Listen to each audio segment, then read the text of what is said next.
नमस्कार दोस्तों, स्वागत है आपके यूट्यूब चैनल आरपीएससी वर्ल्ड पर। दोस्तों आज हम शुरू करने वाले हैं विशेषण का टॉपिक।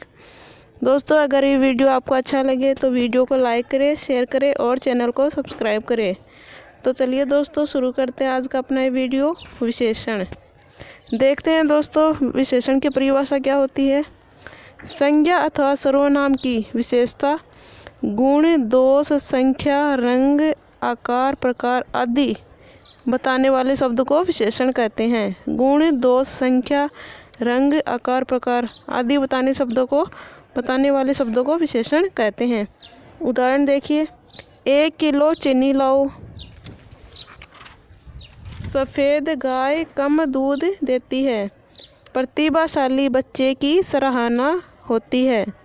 कुछ लोग सो रहे हैं। मेरी कक्षा में 20 विद्यार्थी हैं। तो देखिए दोस्तों, उपर्युक्त वाक्यों में 1 किलो, सफ़ेद, कम, प्रतिभाशाली, कुछ, 20 शब्द क्रम से चीनी, गाय, दूध, बच्चे, लोग तथा विद्यार्थी की विशेषता बता रहे हैं। ये किसकी विशेषता बता रहे हैं? विद्यार्थी की विशेषता बता रहे हैं। तो देखिए दोस्तों, विशेष्य किसे कहते हैं, देखते हैं विशेष्य की परिभाषा।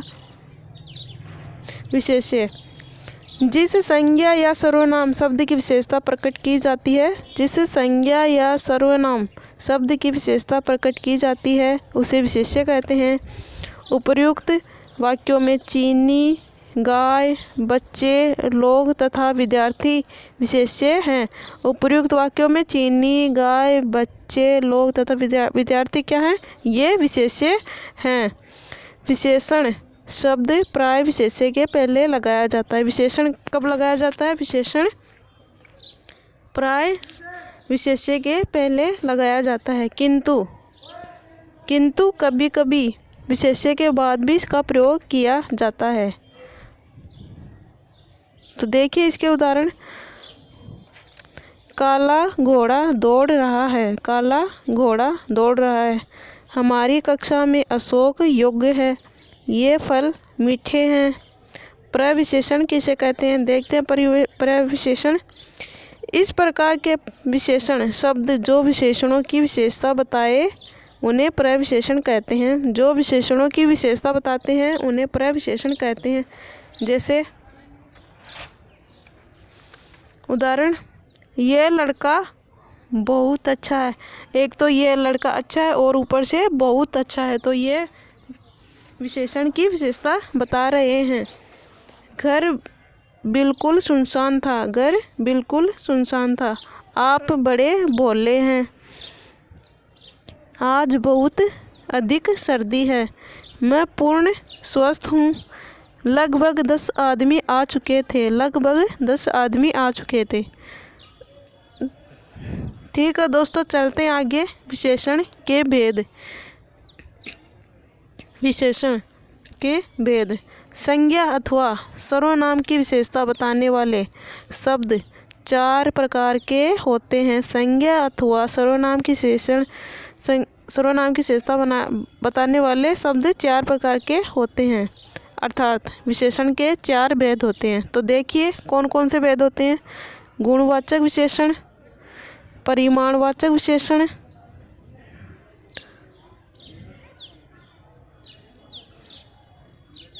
संख्यावाचक विशेषण और चौथा है सर्वनाम विशेषण या संकेतवाचक अथवा निर्देशवाचक विशेषण।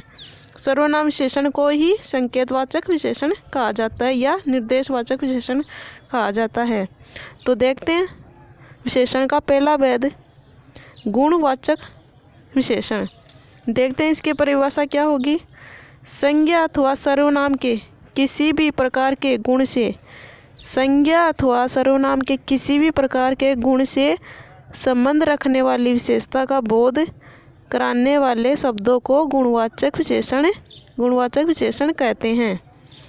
संज्ञा अथवा सर्वनाम के किसी भी प्रकार के गुण से संबंध रखने वाली विशेषता को बोध कराने वाले शब्दों को गुणवाचक विशेषण कहते हैं।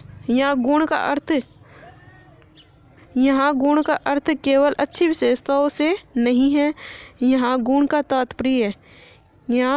तात्पर्य किसी भी वस्तु या व्यक्ति की विशेष स्थिति, विशेष दशा, विशेष दिशा, रंग, गंध, काल, स्थान, आकार, रूप, स्वाद, बुराई, अच्छाई आदि ये गुण हो सकते हैं। कुछ प्रमुख गुणवाचक विशेषण इस प्रकार आते हैं, देखिए कौन कौन से। पहला है गुणबोधक। तो गुणबोधक में कौन कौन सी विशेषता आएंगी, कौन कौन से गुण आएंगे? अच्छा, भला, शिष्ट, नम्र, सुशील, विनीत, दानी आदि ये गुणबोधक में आएंगे। और दोषबोधक में कौन कौन से दोष आएंगे? बुरा, खराब, अशिष्ट, उद्दत, दुश्चरित, ढीठ, कंजूस आदि आएंगे। तो रंगबोधक में कौन कौन से आएंगे? नीला, पीला, हरित, रक्त, जामुनी, बैंगनी, खाकी, सुरमई, काला, बहुरंगी, सतरंगा, नवरंग आदि। और कालबोधक में कौन कौन से गुण आएंगे? कालबोधक में देखिए दोस्तों, पुराना, प्राचीन, प्रागैतिहासिक, नवीन, नूतन, क्षणिक, दैनिक, साप्ताहिक, पाक्षिक और मासिक आदि। और स्थानबोधक में कौन कौन से आएंगे?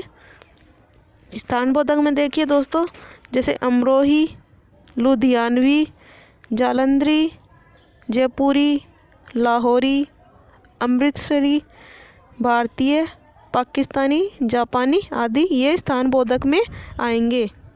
और गंधबोधक में देखिए, गंधबोधक में जैसे खुशबूदार, बदबूदार, सुगंधित, दुर्गंधित, मधुगंधी, सौंधी आदि गंधबोधक में आएंगे। और दिशाबोधक में पूर्वी, पश्चिमी, उत्तरी, दक्षिणी, ऊपरी, भीतरी, बाहरी, ईशान कोणीय आदि दिशाबोधक में आएंगे। और अवस्थाबोधक में कौन कौन से गुण आएंगे? अवस्थाबोधक में देखिए दोस्तों, अवस्थाबोधक जैसे गीला, सूखा, नम, शुष्क, आर्द्र, नमीदार, पनीला, भुना हुआ, जला हुआ, तला हुआ आदि ये अवस्थाबोधक में आएंगे। और आयुबोधक में युवा, वृद्ध, बाल, किशोर आदि। और दशाबोधक देखिए, अस्वस्थ, रोगी, निरोगी, स्वस्थ, भला, चंगा, रुग्ण, बीमार, तंदुरुस्त, सुधरा हुआ, बिगड़ा हुआ आदि ये दशाबोधक में आएंगे। और आकारबोधक में देखिए दोस्तों, आकारबोधक मोटा, लंबा, तिगुना, बौना, त्रिकोण, चौकोर, षटकोण, अंडाकार, त्रिभुज, सर्पाकार, गोलाकार आदि ये आकारबोधक में आएंगे। तो देखिए दोस्तों, ये सभी गुणबोधक में आएंगे। दिशाबोधक, अवस्थाबोधक, आयुबोधक, दशाबोधक ये सभी गुणबोधक में आएंगे। तो चलिए दोस्तों आगे चलते हैं, आगे देखते हैं।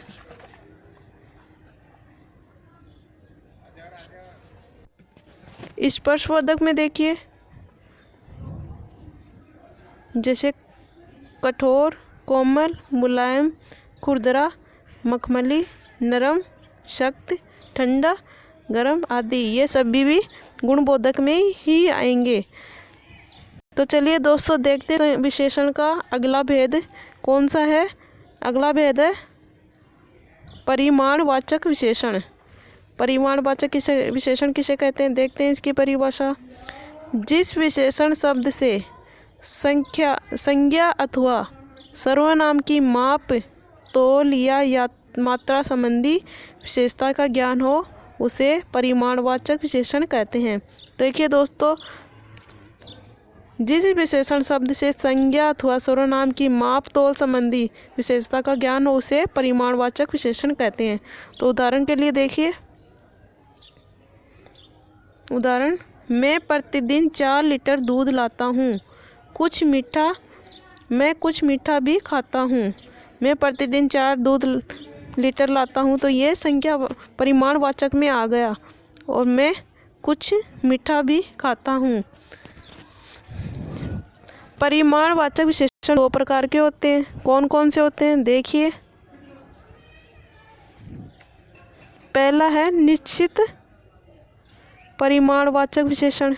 जो विशेषण संज्ञा या सर्वनाम के निश्चित परिमाण का बोध कराते हैं उन्हें निश्चित परिमाणवाचक विशेषण कहते हैं। जैसे 2 लीटर दूध, 10 मीटर कपड़ा, 10 ग्राम सोना, 2 किलो चांदी आदि। तो इसमें निश्चित हो गया कि 2 लीटर दूध, 10 मीटर कपड़ा, ये 10 ग्राम सोना और 2 किलो चांदी, ये निश्चित परिमाणवाचक विशेषण में आएंगे। और अनिश्चित परिमाणवाचक विशेषण में देखिए, जो विशेषण संज्ञा या सर्वनाम के निश्चित परिमाण का नहीं अपितु अनिश्चित परिमाण का बोध कराते हैं उन्हें अनिश्चित परिमाणवाचक विशेषण कहते हैं। जैसे कुछ आम, थोड़ा दूध, बहुत घी, कम चीनी, ये अनिश्चित परिमाणवाचक विशेषण में आएंगे। जहाँ निश्चित नहीं होता कि वे चीज़ें कितनी हैं, तो वहाँ अनिश्चित परिमाणवाचक विशेषण आएगा।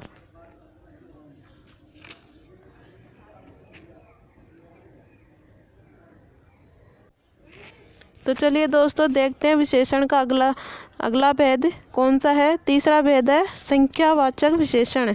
तो देखते हैं संख्यावाचक विशेषण की परिभाषा क्या होगी।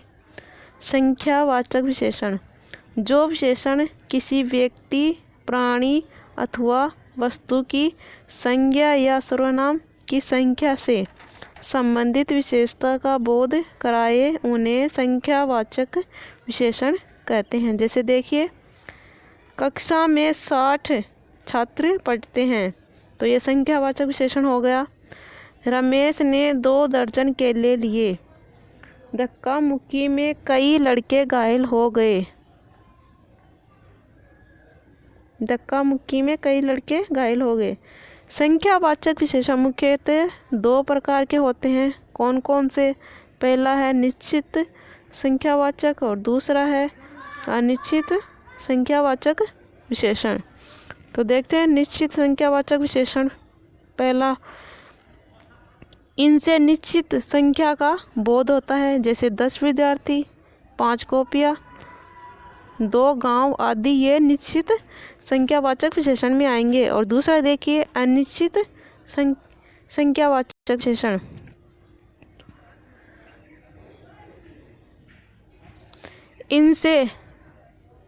इनसे निश्चित संख्या का बोध नहीं होता है। जैसे कुछ छात्राएं, थोड़े से शहर, अधिक लड़के, 5-6 दर्शक, हजारों लोग आदि, ये अनिश्चित संख्यावाचक विशेषण में आएंगे। तो देखिए दोस्तों, परिमाणवाचक और संख्यावाचक विशेषण में क्या अंतर होता है। परिमाणवाचक और संख्यावाचक विशेषण में अंतर, यदि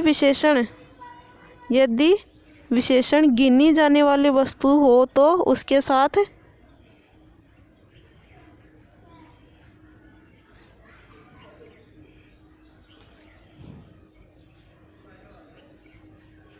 प्रयुक्त विशेषण संख्यावाचक माना जाता है, या अन्यथा परिमाणवाचक विशेषण माना जाता है। जैसे मोहित 10 केले खा गया, संख्यावाचक में आएगा।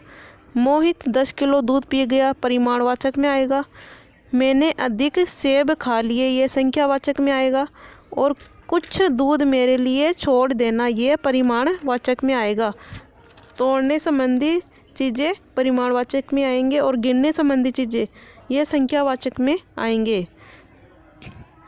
तो चलिए दोस्तों आगे देखते हैं सर्वनाम का अगला भेद, सार्वनामिक विशेषण। देखते हैं इसकी परिभाषा क्या होगी। सार्वनामिक विशेषण, जो सर्वनाम अपने सार्वनामिक रूप में ही संज्ञा के विशेषण के रूप में प्रयुक्त होते हैं उन्हें सार्वनामिक विशेषण कहते हैं। जैसे देखिए, यह पुस्तक मेरी है, कोई व्यक्ति गा रहा है, कुछ लोग आए थे। तो देखिए दोस्तों, सार्वनामिक विशेषण के 4 प्रकार होते हैं। कितने प्रकार होते हैं? 4 प्रकार होते हैं। कौन कौन से? पहला है निश्चयवाचक या संकेतवाचक सार्वनामिक विशेषण।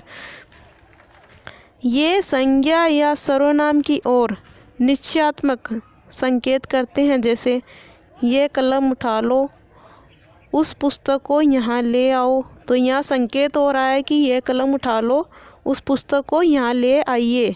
यहाँ संकेतवाचक या निश्चयवाचक सार्वनामिक विशेषण आएगा। अगला देखिए, अनिश्चय सार्वनामिक विशेषण।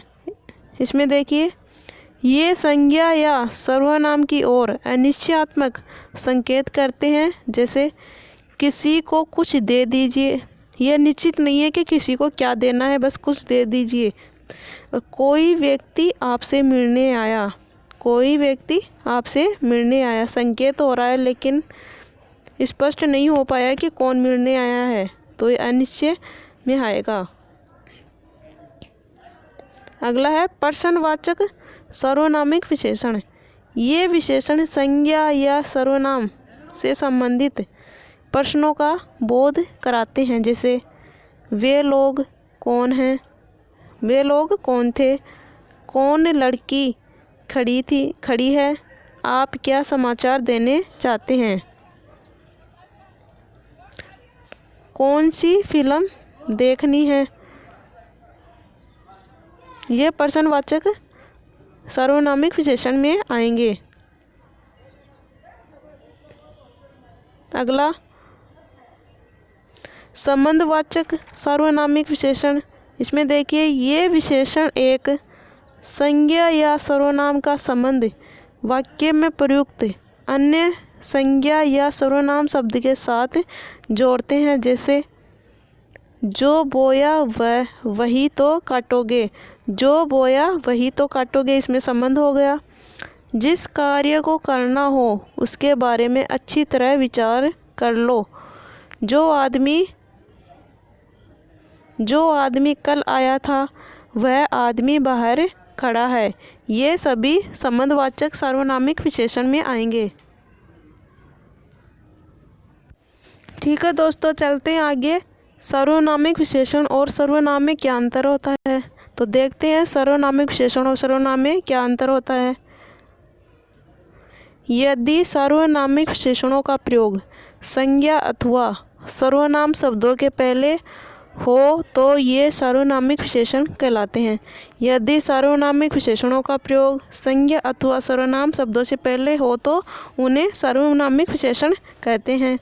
और यदि अकेले संज्ञा के स्थान पर प्रयुक्त हो तो सर्वनाम कहलाते हैं। जैसे आम पका है और वह कच्चा है, यह सार्वनामिक विशेषण है और वह सर्वनाम है। उस घर में मेरी सहेली रहती है, यह सार्वनामिक विशेषण हो गया। उसने मुझे बुलाया, यह सर्वनाम हो गया। मुझे सर्वनाम हो गया, ये मुझे सर्वनाम हो गया। आगे देखते हैं उद्देश्य विशेषण और विधेय विशेषण में। उद्देश्य विशेषण और विधेय विशेषण क्या होता है, देखते हैं। वाक्य में विशेषण की स्थिति 2 प्रकार की होती है। कौन कौन सी?